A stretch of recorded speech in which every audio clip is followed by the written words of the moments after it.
Bueno, hice un textito que bueno, yo creía que iba a ser breve, pero bueno, creo que sí se extendió un poco. Y bueno, antes que nada, pues sí, me da un chingo de gusto tener a Anuar, que llega una vez al año, como Santa Claus. Como rey Ese. mago. Sí. Alguien hunde mi cabeza con la reiteración de estar vivo, doblemente vivo. Dice, me gusta pensar que hay dos estadios del ánimo para escribir y abordar la poesía. ¿Sí se escucha bien? Sí. El primero es aquel que se empeña en replicar en la escritura el milagro de lo que a diario acontece frente a nuestros ojos. Es decir, lo prístino, lo sagrado, lo quieto sobre una rama seca, poetizado hasta el cansancio. El segundo, en cambio, es aquel en donde la poesía se erige tuberculosamente. Aquel en donde cada poema pareciera latir siempre con el síntoma de una enfermedad incurable, con el clamor apenas dicho, porque el dolor solo le permite decirse entre líneas. Para quien haya tenido ya la oportunidad de leer Alguien hunde mi cabeza, con el que Anuar ganó el Premio Nacional de Literatura Joven Salvador Gallardo Dávalos, tal vez coincida conmigo en que este poemario, en primera instancia, está escrito y pensado a través de una visión que adolece de sí misma al mirar la realidad.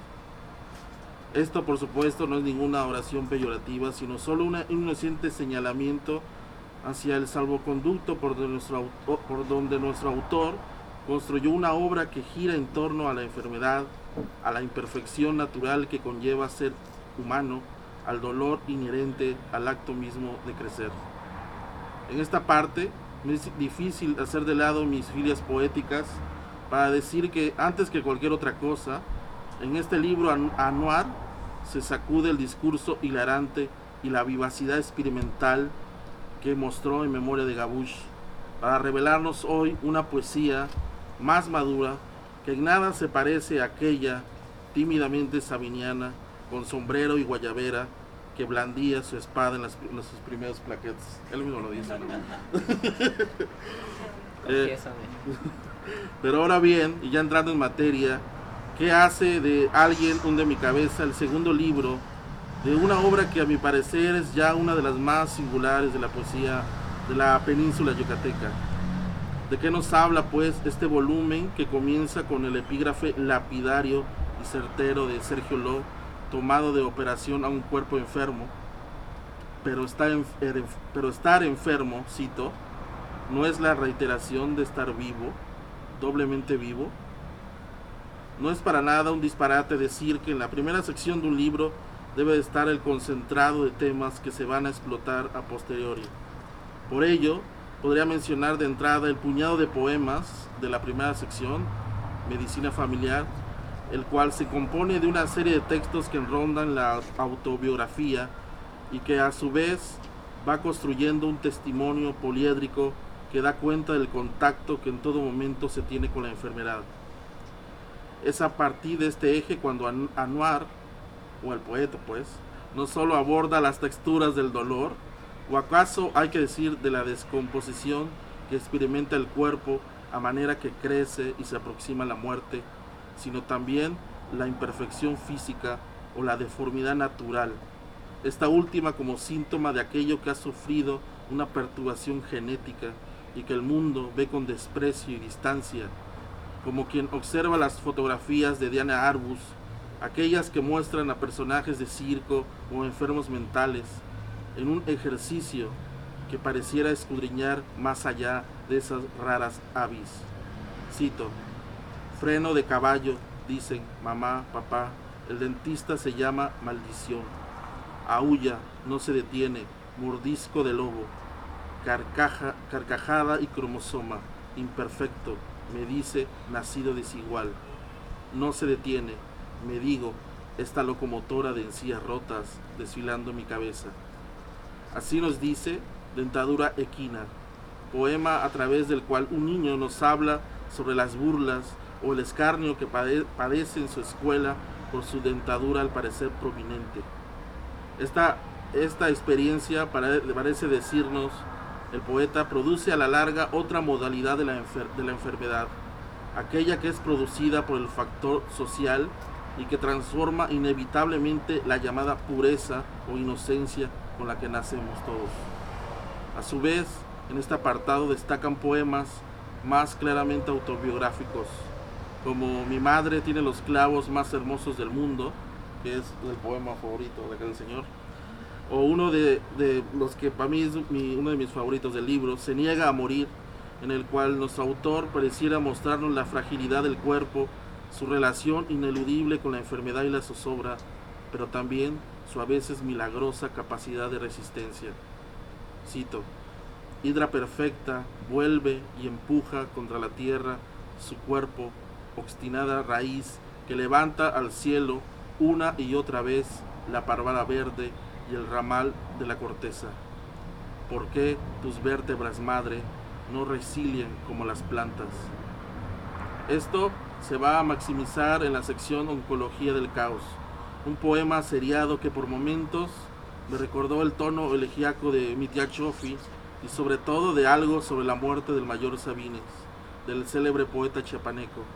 Este último poema directamente referenciado cuando se menciona al príncipe del cáncer, al príncipe cáncer, el mal que aqueja a Graciela, el personaje al que se dirige el hablante lírico. En esta parte considero aparecen los versos más emotivos y tal vez, aunque cometa aquí una indiscreción, esto se deba porque Oncología del Caos está directamente relacionado con una experiencia que tuvo Anuar con su tía, a quien cuidó en su agonía del cáncer que padeció. Al llegar a esta parte, confieso, me empecé a formular algunas preguntas sobre el tratamiento que Anuar estaba haciendo sobre el tema, así como algunos otros ejemplos recientes en la poesía mexicana.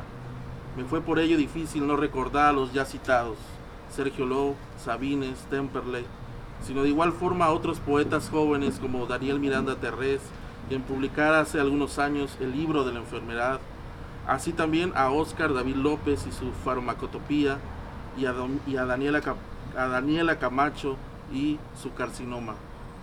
Los tres ejemplos coinciden con este libro porque abordan la enfermedad como una experiencia que va alterando la realidad de quien la vive, ya sea como enfermo o bien como espectador.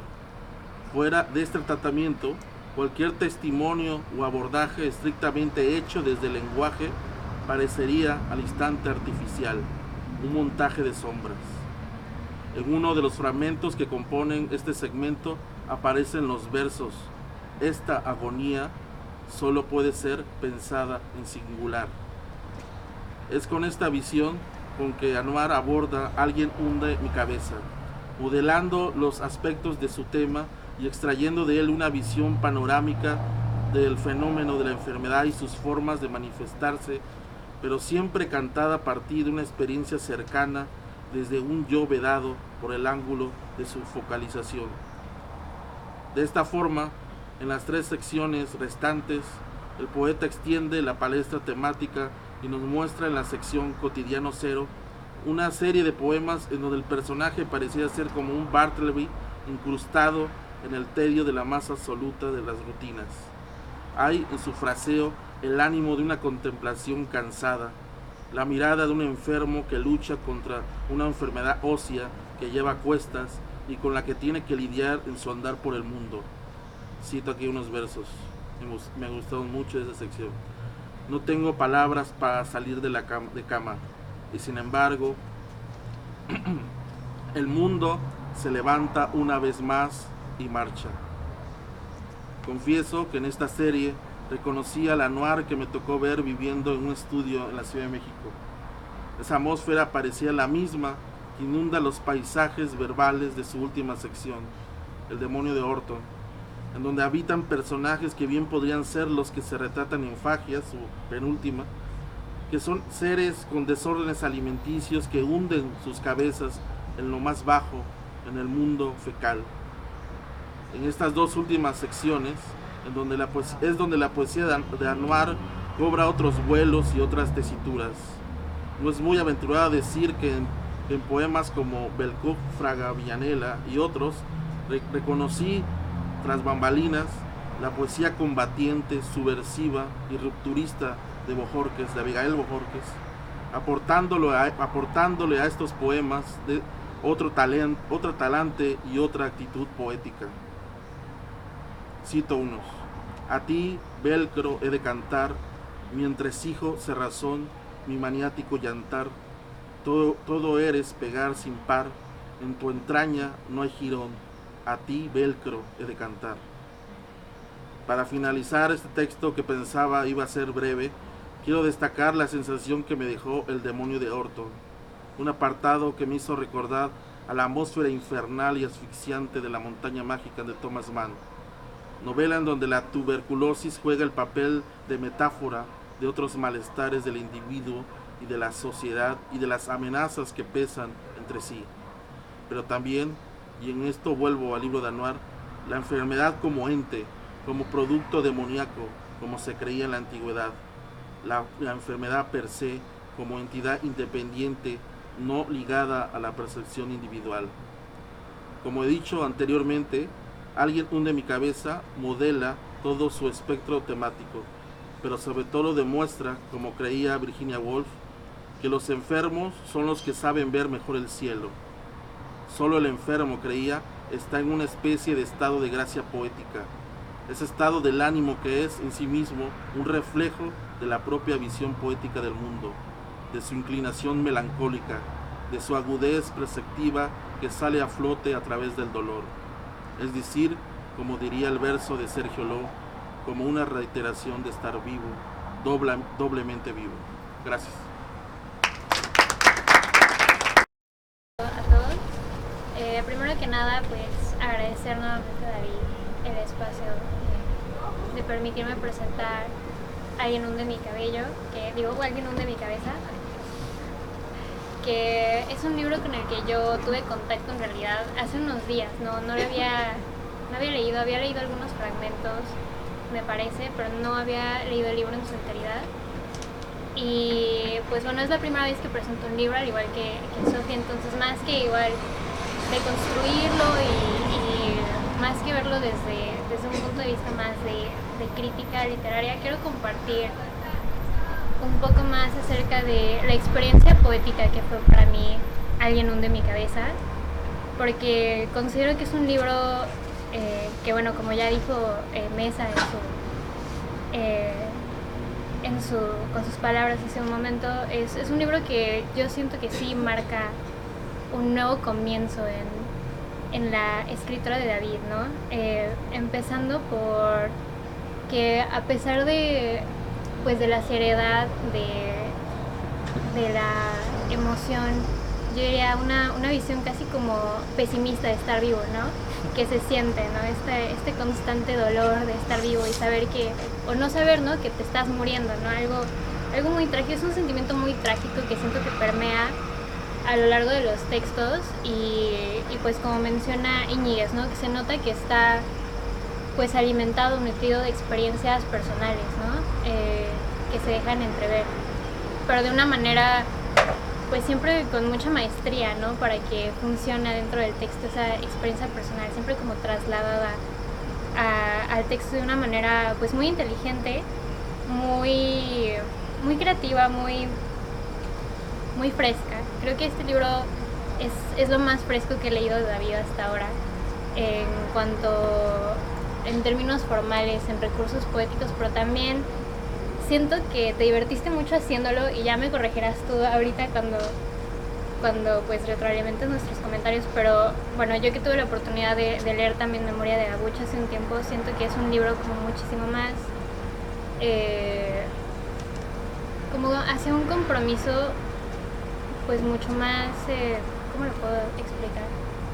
Un compromiso más hacia la historia de Cancún. Siento que Alguien hunde mi cabeza es más hacia la experimentación, hacia encontrar otros caminos y otras formas como autor, hacia dejar un poco, no a un lado, no hacer a un lado por completo obviamente esta parte del contexto de la literatura cancunense, que obviamente se deja ver a lo largo de la obra de David, pero al mismo tiempo también una especie de lienzo nuevo, ¿no? Con Alguien hunde mi cabeza. Y bueno, tengo algunos puntos que yo quisiera como abordar, que fueron los que a mí más me llamaron de este libro de poemas, que es más que nada la correspondencia gráfica en la temática de los textos. Siento que hubo una búsqueda de recursos estilísticos muy profunda, sobre todo en poemas como el de Sneller, por ejemplo, una búsqueda hacia muchísimo más gráfica, que es algo que casi no veo en los poemas de David. Entonces fue muy fresco, ¿no? Ver este juego gráfico de las palabras, más hacia un enfoque hacia el arte visual, yo diría también un poco, ¿no? Ese poema en específico, siento que hay mucho humor también, ¿no? Exactamente, ese poema que está ahí es obviamente un guiño ¿cómo se llama? Al examen de vista, ¿no? Entonces, pues veo ahí definitivamente una maestría de la temática de la enfermedad, pero también una búsqueda de recursos más frescos, de una voz, de un juego poético muchísimo más, pues, diverso, ¿no? Que en Memoria de Gabuch, que es un texto mucho más, yo diría que en Memoria de Gabuch se deja ver la vocación de historiador de David, ¿no? Su vocación de narrador quizá, pero Alguien hunde mi cabeza se me hace muy especial porque siento una vocación más juguetona, más de artista visual, un poco más de investigador, y sobre todo un humor que no había visto antes, ¿no?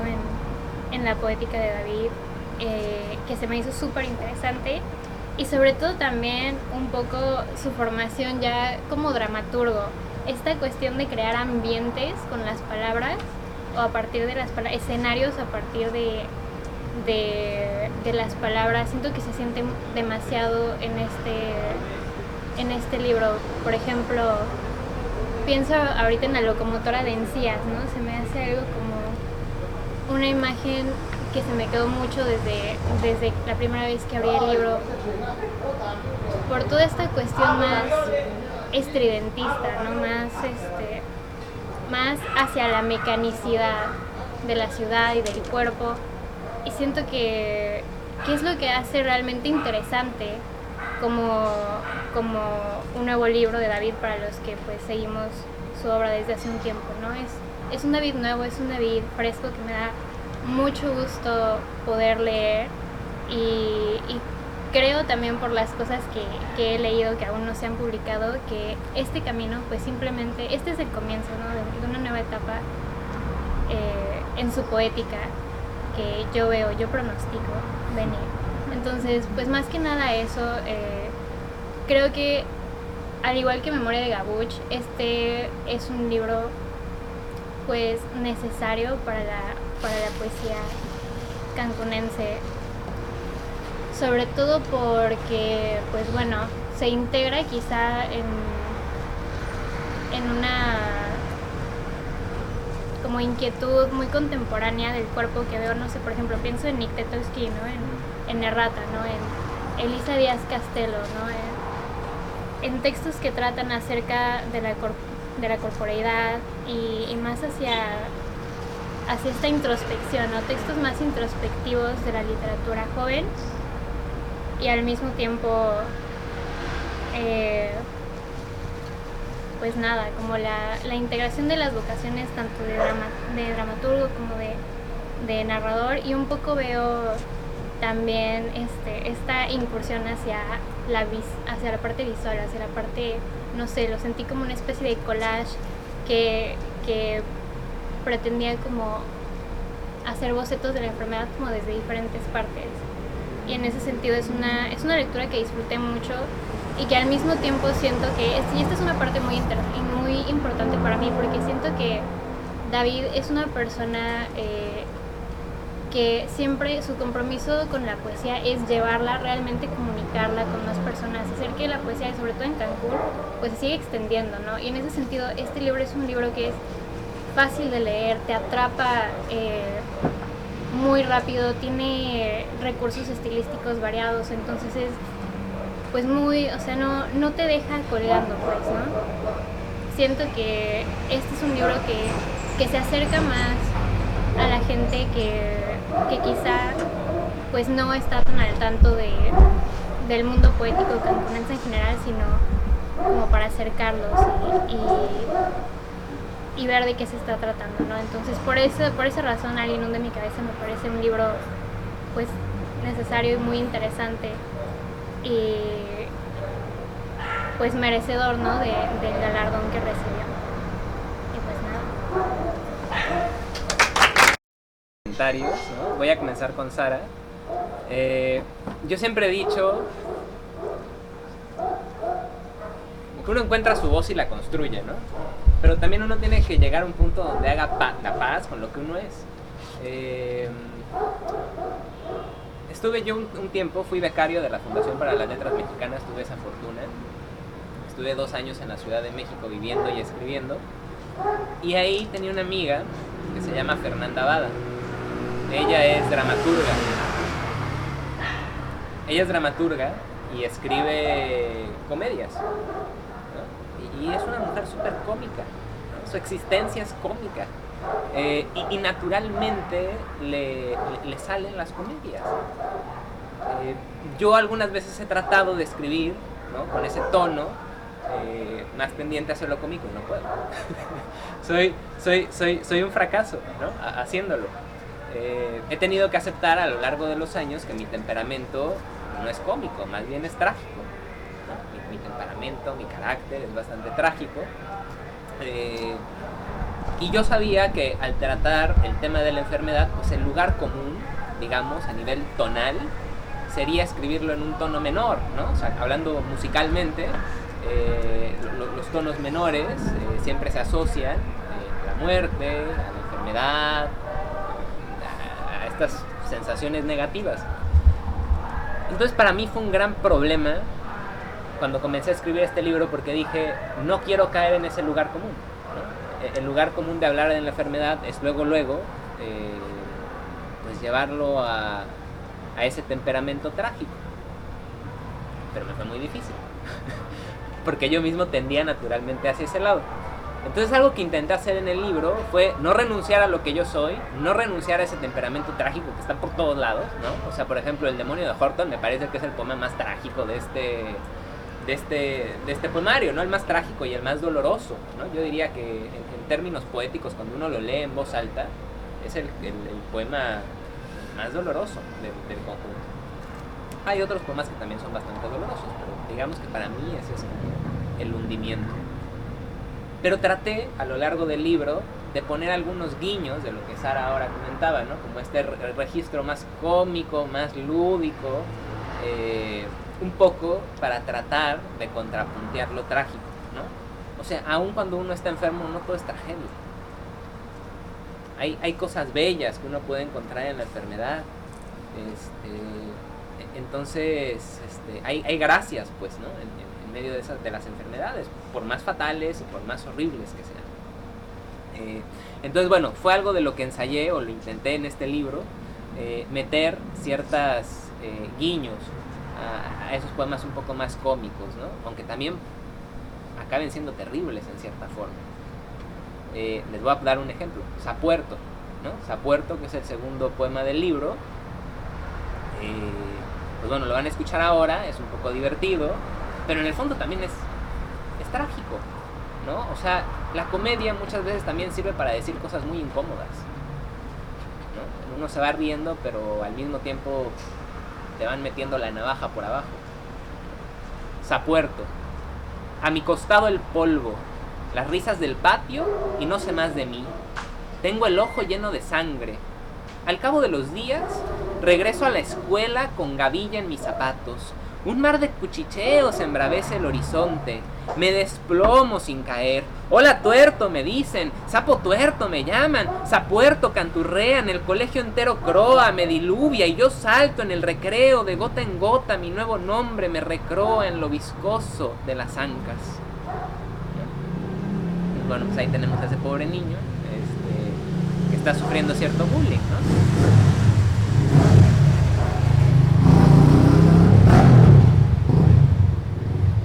En ese tono un poco, digamos, juguetón, hay otro poema que se llama Temporada, que dice: temporada. Nunca los he visto postrados, a veces una cortada o un golpe, a mano del Lex Luthor o el Guasón. Pero ellos jamás se enferman, no son amigos de la gripa, ni las correrías del sanitario les pillan por sorpresa. Amibas y bacterias son microscópicos juguetes que sonrojan sus manitas en las tripas de los héroes. Su tarea es tan elevada que olvidan enfermar al menos una vez por temporada. Endilgas, más médula tuya, qué cláusula, fracaso de ángel, rubricaste a las puertas del sanatorio, qué te crispa los ojos de recetas y tóxicos que treman ya tu cuerpo. Se niega a morir. Han quebrado su columna varias veces, le han despojado hasta quedar recibo, bagazo, cogollo. Hidra perfecta, vuelve y empuja contra la tierra su cuerpo, obstinada raíz que levanta al cielo una y otra vez la parvada verde y el ramal de la corteza. ¿Por qué tus vértebras, madre, no resilien como las plantas?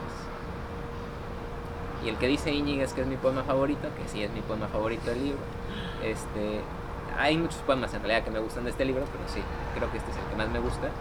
Mi madre tiene los clavos más hermosos del mundo. Los he visto azules en las radiografías, como espíritus que han decidido aparecer entre sus vértebras.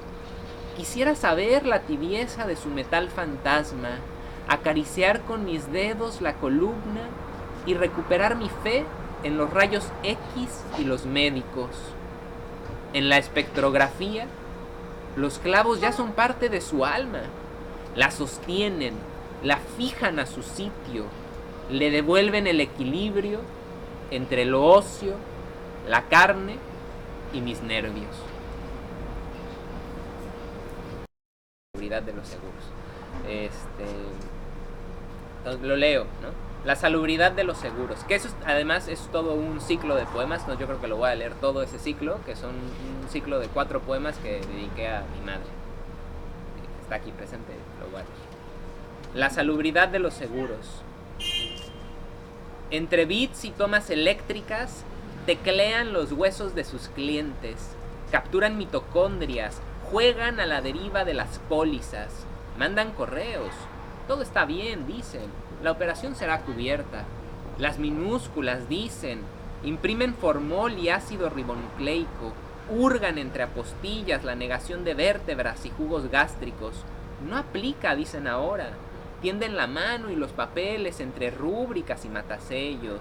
Dicen, estimada señora, su vida será deducible. Y bueno, voy a leer esta. Fue el primer libro que precisamente escribí en la Fundación para las Letras Mexicanas. También, digamos, que haber tenido esa oportunidad, creo yo, le dio otra madurez al libro. Aunque, debo de decirles, realmente este libro lo comencé a escribir antes de la Fundación. Particularmente el apartado de Oncología del Caos. Ese apartado lo escribí en el 2016. Y ya este libro lo escribí como... O sea, los otros apartados del libro los escribí como en 6 meses, digamos de octubre, noviembre de 2018 a junio de 2019. Más o menos fue como el periodo de escritura de este libro. Pero bueno, sin duda en ese sentido sí es un libro. No le digan al aire que me arranco el pelo, cuando la maestra me tacha de inútil, cuando Germán me persigue por las canchas o cuando papá levanta el volumen de su mano. Entonces los cuervos se adueñan de mis brazos, la furia de una isla encerrada en el océano. Gracias.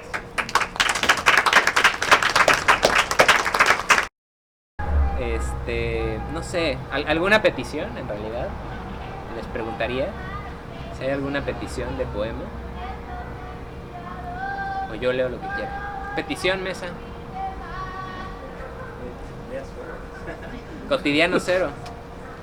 El último poema de... Bueno, voy a leer el último poema no, yo decía del otro, del de tercero. Oncología del Caos. No, de Cotidiano cero, sí. El último, que cierra. Bueno, voy a leer el último de Oncología del Caos y luego leo algo de Cotidiano Cero. Oncología del Caos fue el poema que escribí en 2016 y que lo escribí a partir de pues, la muerte de una tía mía que murió de cáncer, ¿no? Pero bueno, hay cosas dentro de este poemario, aunque tenga esa raíz, digamos, autobiográfica, que también son ficcionales, ¿no? Graciela, anticipada de la muerte, a ti y para ti y por ti comencé a construir una tibia muralla alrededor de tus cenizas. Escribí o escarbé un poco, es cierto, moví y removí la tierra, las piedras, el lodo y algunos ganglios parecidos al infierno. No sé ni tampoco recuerdo las huestes de mongoles colmando tu reposo. Tú me decías cavernas y negror como de hormigas. Yo mataba y limpiaba y sacudía cucarachas que rondaban ya los pliegues de la luz y de tu cuerpo. Ese es el poema que cierra ese apartado.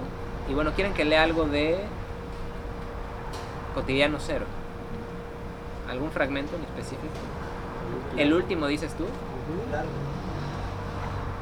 Bueno, voy a leer desde el anterior, porque el anterior también me gusta. Entonces, los dos últimos fragmentos y ya con eso cierro. Abro los ojos y veo el techo. Me levanto hacia las razones del día. Tomo el jabón entre mis manos para lavarme la cara y echo a andar la esperanza en el tarro de la cafetera eléctrica. ¿Cuántas gotas hacen falta para una taza? ¿Cómo crecen las montañas en el aroma de lo hirviente? ¿En qué lugar se cosecha el aire necesario para empezar de nuevo? Doy el primer sorbo, tomo un lápiz y escribo este poema. Abro los ojos y veo el techo. Me levanto hacia las razones del día. Tomo el jabón entre mis manos para lavarme la cara. Echo a andar la esperanza en el tarro de la cafetera y flexiono el dolor de mi cuerpo en la rutina de no hacer. Estiro un músculo como si fuese una ciudad aletargada llena de habitantes somnolientos bajo la lluvia de noviembre. Humanos con motosierras y taladros, tuétanos, títulos de propiedad y clavijas fuera de sitio. Estiro un poco más y la ciudad se fragmenta, arde, se convulsiona en la ceniza muscular. Epicondinitis, los pobladores me desmenuzan. Tendinopatía, un monzón me sutura el antebrazo. Queda el mundo deshabitado como una piel novedosa y acalambrada. Quedan los estiletes crónicos de un hueso nunca roto. Queda el más allá de mi codo, ese universo de tendones saludables que se inflaman como un sol que pugna por salir. Y aquí, esta mañana, concluyo mi ejercicio, tomo un vaso de agua y vuelvo a sentir los aserraderos oscuros de la ciudad.